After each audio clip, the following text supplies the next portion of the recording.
Hello and welcome to the Redmen TV. I'm here with the starting 11 prediction live for the Napoli game. Massive game in the Champions League. Yeah, I'm not used to doing these live. I haven't done one of these live for a while, so bear with me. Anyway, look, we have Napoli coming up. It's going to be massive game. Jurgen Klopp's got to go. Full strength team, I think, anyway. But we'll kick it off with the goalkeeper. Alisson Becker, look at the man, beautiful man. 5 appearances, played all the games in the Champions League so far. Only 7 goals conceded. Look, that's more than in the Premier League, and it's down to our Champions League aways, isn't it? And obviously the 2 goals conceded PSG at home, but we've got to be tight, really solid defensively in this game. We need that clean sheet just to make it easier for us to progress. We obviously know it's 1-0 and we go through, 2-0 and we go through. If they score, we need to score 3. So he's going to be key in this game. His saves per 90, 2.3, brilliant. And they've been vital saves as well. Look at his short pass per 90 ratio, percentage. 14 a game, and he's got a 98.9% completion rate. That is unreal. Anyway, we move on to the right back, which is going to be, for me, Trent Alexander-Arnold. He's played 4 apps, maybe one of them was a sub. I forgot to put in the sub, sorry. Anyway, but look, really solid. We obviously took him out, Milner played, so I think that means that he's been rested for this game. For me, I think we need him running up the wings with this. We need to go all-out attack, and Trent is perfect for that. We all know he's a threat on set pieces as well. He scored a brilliant free kick the other day, set up Virgil van Dijk to play it along the line to Bobby Firmino the other day as well, which is fantastic. Such a threat with that set piece. Obviously, we have a few who can do that, but he's just a whiz kid, isn't he? Let's move on to the centre-backs. Look, Dejan Lovren comes in. He's only played once in the Champions League this season. But look, Joe Matip's played 2 so far. Joe Gomez is injured. I really feel like if he's good after his concussion the other week, he needs to come back in. He needs to show that he's a presence. He is the second choice centre-back behind Gomez. And look, I mean, you're looking at it, 7.35 defensive duels, winning 37.6 of them, making just under 3 interceptions a game. He's solid, and we just need him to partner the man, Virgil van Dijk, who will be up right now. We need him to partner this guy, and they need to be a solid defensive partnership there. I mean, I really don't need to say too much about this guy, do I? You saw Dejan Lovren's interceptions per 90. Look at that, just under 7 interceptions per 90. And that's all down to his positioning. You know what I mean? You can talk about his fantastic tackling and his ball skills.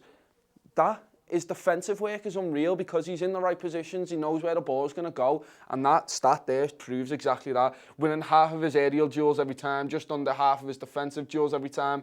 He's just a marauder in that defence anyway. We'll move on to the left-hand side, and I've gone with Robertson. I feel like he's just got to come back in. I spoke before about Trent Alexander-Arnold, and we need his attacking prowess up that right-hand side. Robertson's the exact same. We need him to be just tight on their wingers, stopping them from doing what Napoli are really good at doing. We obviously saw them get caught out in the away fixture, last minute of the game. The one time I've seen him really get caught out, and it's mattered this season. It happened away from home in the Champions League. Such a disappointing end. But look, first time I've seen him get caught out, and it's a testament to just how good he is. 2 assists in the Champions League so far. He's brilliant. I love everything about him. And if he plays, you know that left-hand side's sewn up. So for me, he starts. We'll move on now to the centre midfield. So you kind of see what I'm going with. I've gone with a 4-2-3-1 in this. You'll see later on in the Umbu when that comes out. I think it's coming out at about 6 o'clock tonight. I went with a 4-3-3. We had a discussion there, and it's kind of changed my mind a little bit. Really good discussion. Make sure you check that out anyway. But I've gone with Gino Wijnaldum in there. I feel like he needs to play. He's been a stalwart in our midfield all season. You can depend on him, really, can't you? And again, he's played all of our Champions League games so far this season. He's just brilliant. He does everything you need him to do. He's solid. He can play that 6 really well. He can get up the pitch sometimes when you ask him to. If we ever have an overload and he's up there, I'm confident in his abilities. Maybe his shooting's not been great. Obviously, the guy who's next to him, which we'll see in a second, isn't. They're both not what you call goal-scoring centre mids, really. But to do a job and keep us tight defensively, covering them flanks, I think Gino Wijnaldum and the guy next to him are going to do a really good job at that, which is obviously Jordan Henderson. Look, he hasn't played the last 2 games. He came on the other day as a late substitute.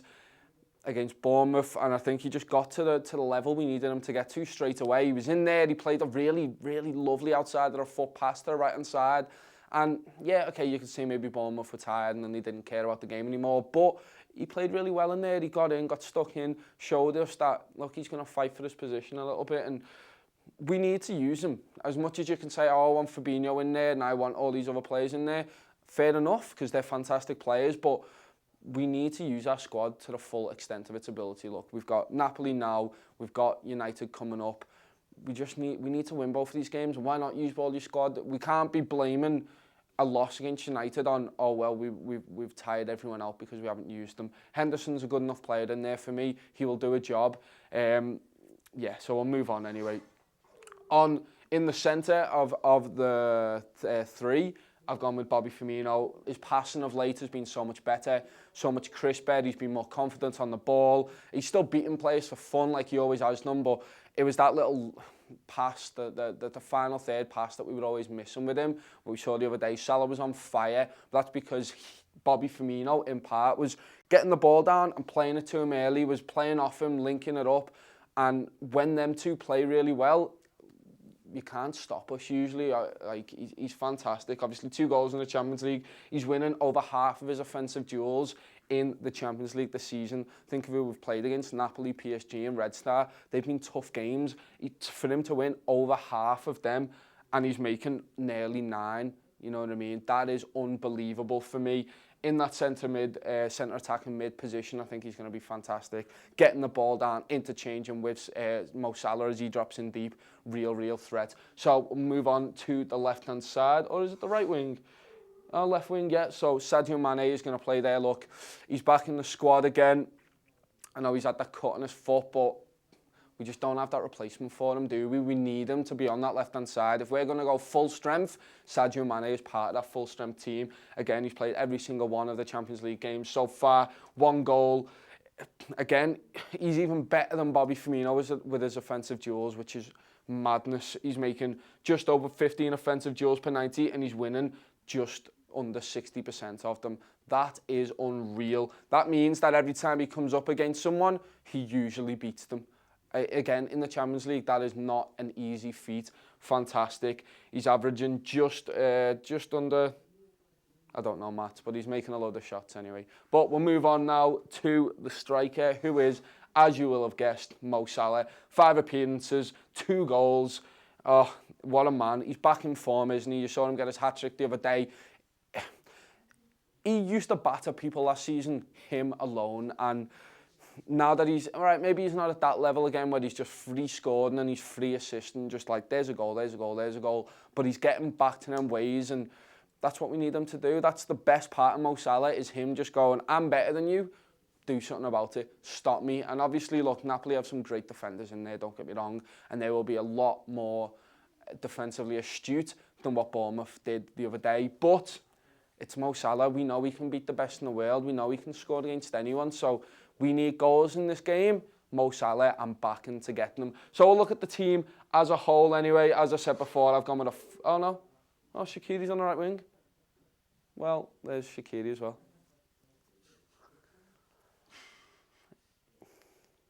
That's my bad as well. 3 goals, 1 assist.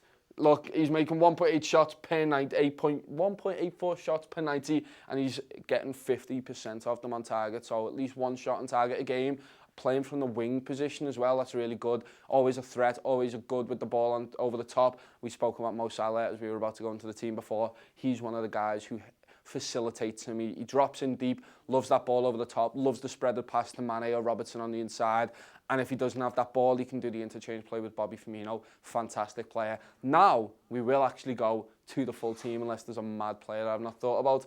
Look, there it is again, 4-2-3-1. Like I say, normal standard formation that we've come to expect. I think we've got to go all out here. And obviously there's talk that you could maybe put Fabinho in there and go with a 3 with Wijnaldum and then Keita maybe. That's been spoken about. You could have maybe Henderson deep, Wijnaldum deep, and then another 2. I just feel like we need goals here, and I've changed my mind from earlier in the day. I thought it was going to be, I wanted it to be a 4-3-3 anyway, but I just feel like this gives us the cover in the wide areas as Robertson and Alexander-Arnold get up the pitch. It gives us the men up front if we decide not to push up too high anyway. We've got the men on the break. We've got Firmino dropping in, giving us that defensive stability in the midfield. I think this team can beat Napoli easily 1-0, 2-0 or 3-1. All them results that we need to get through to the latter stage of the Champions League. This team is more than capable for me. Any comments, Si? Yeah, so we've got a couple of super chats. The first one was from Mohammed Mustafa. Says, I'd say Fabinho for Napoli and Henderson for United. Yeah, thank you for the super chat first and foremost.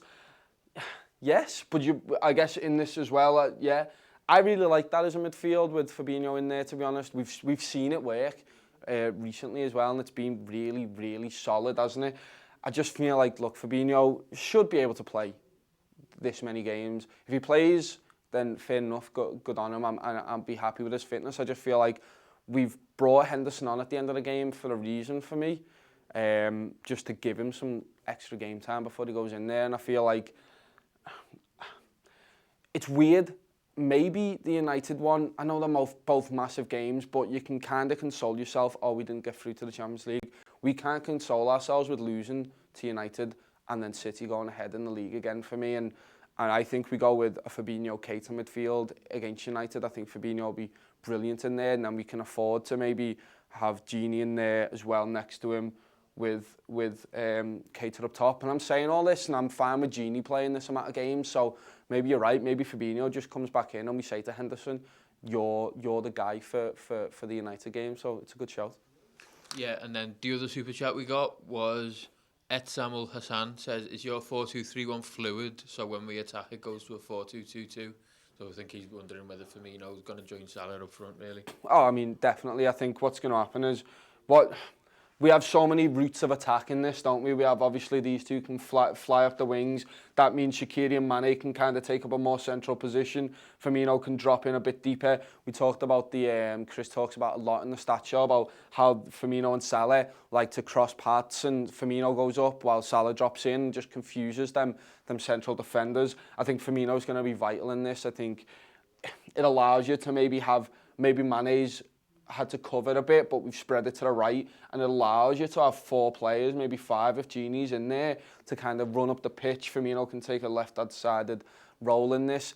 It's going to be fluid. That's how I love to see Liverpool play. It's why we were so good against Bournemouth. Everyone was taking up different positions, having fun. They know what they're doing, and that's what I mean by I say they're having fun, because they don't need to think about it. They already know what they're exactly going to do, and when these players are on top form, good things happen. So you've got the inevitable people saying Henderson shit. So JD1 says Henderson is clearly the weaker midfielder, so why start him in such a big game? I mean, VD Mrs. Striker says Henderson, are you taking the piss? We do have to win by more than 2 goals, right? And someone said that, I can't find your comment. Oh, Andre Tolino says if Hendo starts, Napoli fans should already start to celebrate. That's not true though, is it, mate? I understand completely. You're saying Henderson is the weakest midfielder in there. Fair enough. He got us to a Champions League final last season, didn't he? For him to be the weakest midfielder in there, I think speaks volumes to our squad depth. And we, like I said, we have to use that squad depth. What's the point? What game are you going to throw him into? He has to play, and I understand with the Napoli, we should be winning this game, but we need to win every single game this season, and he's going to play. So why not play him now? Look, there is a case there. Maybe you put Milner in there. We've not seen Milner in a 2 in midfield. I wouldn't be opposed to that either. I think Milner's fantastic in that midfield. Really, really strong player. And you know you can depend on him. He puts a cruncher in when you need him to.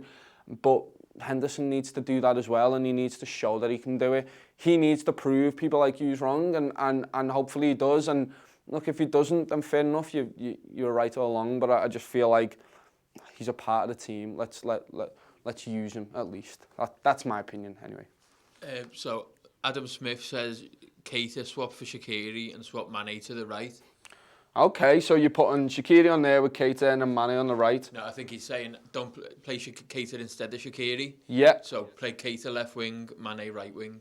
With Firmino and Salah in the same place. I think that's what you're saying anyway. Yeah. Okay, I mean, if you were going to do that, I'd want Keita more central maybe. Something like, I think Chris did it in the starting 11 where he put Keita in there, dropped him, Firmino went back up, and then Salah was there, and And yeah, maybe. I mean, look, Keita's been on fire. I want to see him play. If he starts in this game, I'm sure we'll have a system to accommodate him in that team. He's been fantastic, hasn't he? You're watching him come out of his shell a little bit, being the player that we've seen at Leipzig, and what a great player. Even if we do start this, we've got him on the bench as well, you know what I mean? We've got real good depth in there. We've got Fabinho to come in. Maybe if we want to shift it round and just go, all right, maybe Henderson's had a bad game, get Fabinho in there, maybe go to a 3 and just lump everyone forward towards the end of the game. You never know. Like I say, Shaqiri, I mean, Keita, yeah, left wing.